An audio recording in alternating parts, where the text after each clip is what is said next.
મિત્રો, સ્વાગત છે તમારું આજના વિડીયોની અંદર. આજના વિડીયોની અંદર આપણે સમાચારની વાત કરીશું. આજની સૌથી મોટા સમાચાર છે ખેડૂતો માટે. ખેડૂતો માટે સૌથી મોટા રાહતના સમાચાર છે. તો આ સમાચાર શું છે?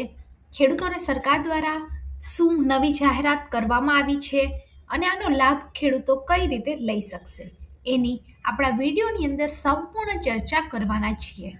એ પહેલાં જો તમે ચેનલની અંદર નવા છો તો ચેનલને સબસ્ક્રાઇબ જરૂરથી કરી દેજો અને વિડીયોને વધારેમાં વધારે લોકો સુધી શેર કરી દેજો. મિત્રો, વાત કરીએ તો ગુજરાતના ધરતીપુત્રો માટે રાજ્ય સરકાર તરફથી મહત્વના સમાચાર સામે આવ્યા છે. કેન્દ્ર સરકાર દ્વારા રવિ માર્કેટિંગ સિઝન 2026 અને 27 માટે ઘઉંના પાકના લઘુત્તમ ટેકાના ભાવ, જેને આપણે MSP કહીએ છીએ, એ હવે જાહેર કરી દેવામાં આવ્યા છે. ખેડૂતોને તેમના પરસેવાની યોગ્ય કિંમત મળી રહે તે હેતુથી સરકારે આ વર્ષે 2500 રૂપિયા પ્રતિ ક્વિન્ટલના ભાવે ઘઉંની ખરીદી કરશે. આ સમગ્ર પ્રક્રિયાનું સંચાલન ગુજરાત રાજ્ય નાગરિક પુરવઠા નિગમ લિમિટેડ દ્વારા કરવામાં આવશે. મિત્રો, વાત કરીએ તો જો તમે તમારા ઘઉં સરકારને ટેકાના ભાવે વેચવા માંગતા હો તો તમારે ફરજિયાતપણે ઓનલાઈન નોંધણી કરાવવી પડશે. આ માટેનો સમયગાળો 1 ફેબ્રુઆરીથી લઈ અને 1 માર્ચ સુધીનો છે. ખેડૂતોએ આ નોંધણી પોતાના ગામમાં જ ગ્રામ્ય કક્ષાએ જે VCE છે એના મારફતે ઓનલાઈન રજીસ્ટ્રેશન કરાવવાની રહેશે, જેથી તમને તાલુકા મથકે ધક્કા ખાવા ન પડે. મિત્રો, વાત કરીએ તો આ સમગ્ર પ્રક્રિયાની અંદર પારદર્શકતા જળવાઈ રહે તે માટે સરકારે કડક પગલાં પણ લીધા છે. રજિસ્ટ્રેશન વખતે ખેડૂત ખાતેદારનું બાયોમેટ્રિક ઓથેન્ટિકેશન કરવામાં આવશે. આનો અર્થ એ છે કે ખેડૂતના નામે જમીન છે તેની આંગળીની છાપ પણ લેવામાં આવશે.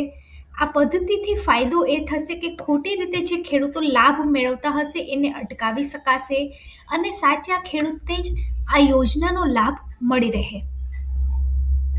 મિત્રો, વાત કરીએ તો ઓનલાઈન નોંધણી પ્રક્રિયા એકવાર પૂર્ણ થઈ જાય ત્યારબાદ ટેકાના ભાવે ઘઉંની ખરીદીની પ્રક્રિયા 4 માર્ચ 2026થી લઈ અને 15 માર્ચ 2026 સુધી ચાલવાની છે. આની અંદર જે નોંધાયેલા ખેડૂતો છે એ તેમને મોબાઈલ નંબર ઉપર એક SMS દ્વારા જાણ કરવામાં આવશે અને તેમને કઈ તારીખે અને કયા સેન્ટર ઉપર પોતાનો પાક લઈને આવવાનું છે તે પણ SMS દ્વારા સરકાર દ્વારા જાણ કરવામાં આવશે. મિત્રો, વાત કરીએ તો રજિસ્ટ્રેશન સમયે ખેડૂતોએ અમુક દસ્તાવેજો પોતાની સાથે રાખવા અનિવાર્ય છે. જ્યારે પણ ખેડૂત પોતાનું રજિસ્ટ્રેશન કરવા જાય ત્યારે તેમને આધાર કાર્ડની નકલ, અદ્યતન ગામનો નમૂનો, 7/12 અને 8 અની નકલ, બેંક પાસબુકની નકલ અથવા તો કેન્સલ ચેકનો એની અંદર સમાવેશ થાય છે. મિત્રો, વાત કરીએ તો 7/12ની અંદર ઘઉંના પાકની નોંધ ન હોય તો આની અંદર તલાટીનો સહી સિક્કો વાળો વાવેતરનો દાખલો પણ રજૂ કરવાનો રહેશે. મિત્રો, નિગમ દ્વારા આ વખતે સ્પષ્ટતા કરવામાં આવી છે કે વેચાણ સમયે ખેડૂતે પોતાનું અસલ આધાર કાર્ડ સાથે રાખવું પડશે. માત્ર બાયોમેટ્રિક મેચ થશે તો જ ઘઉંનો જથ્થો સ્વીકારવામાં આવશે અને જો કોઈ ખેડૂતે ખોટા દસ્તાવેજ અપલોડ કર્યા હશે અને તેમનું રજિસ્ટ્રેશન રદ કરવામાં આવશે તો સાચી વિગત આપવી હિતાવહ છે. મિત્રો, વાત કરીએ તો નિગમે સ્પષ્ટતા પણ કરી છે કે આધાર કાર્ડ રાખશે ત્યારબાદ ખેડૂતોની બાયોમેટ્રિક પણ લેવામાં આવશે અને બાયોમેટ્રિક દ્વારા ખેડૂતની ચકાસણી કરવામાં આવશે કે શું ખરેખર આ એ જ ખેડૂત છે કે જેમને ઘઉં વાવ્યા હતા અને પોતાના ઘઉં વેચવા આવેલ છે.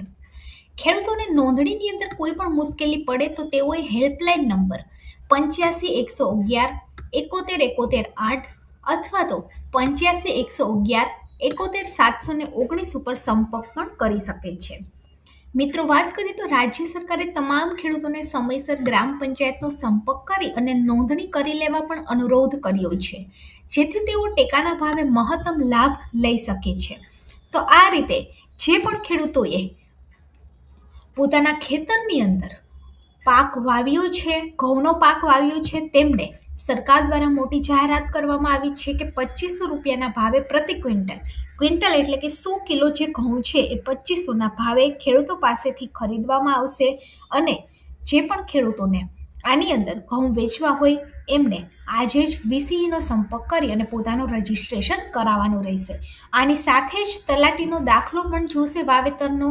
તો આ હતી આજની સૌથી મોટી માહિતી. જો વિડીયો સારો લાગે તો વિડીયોને લાઇક કરી દેજો અને આપણી ચેનલ ગવર્મેન્ટ સાથી ન્યૂઝને સબસ્ક્રાઇબ જરૂરથી કરી દેજો.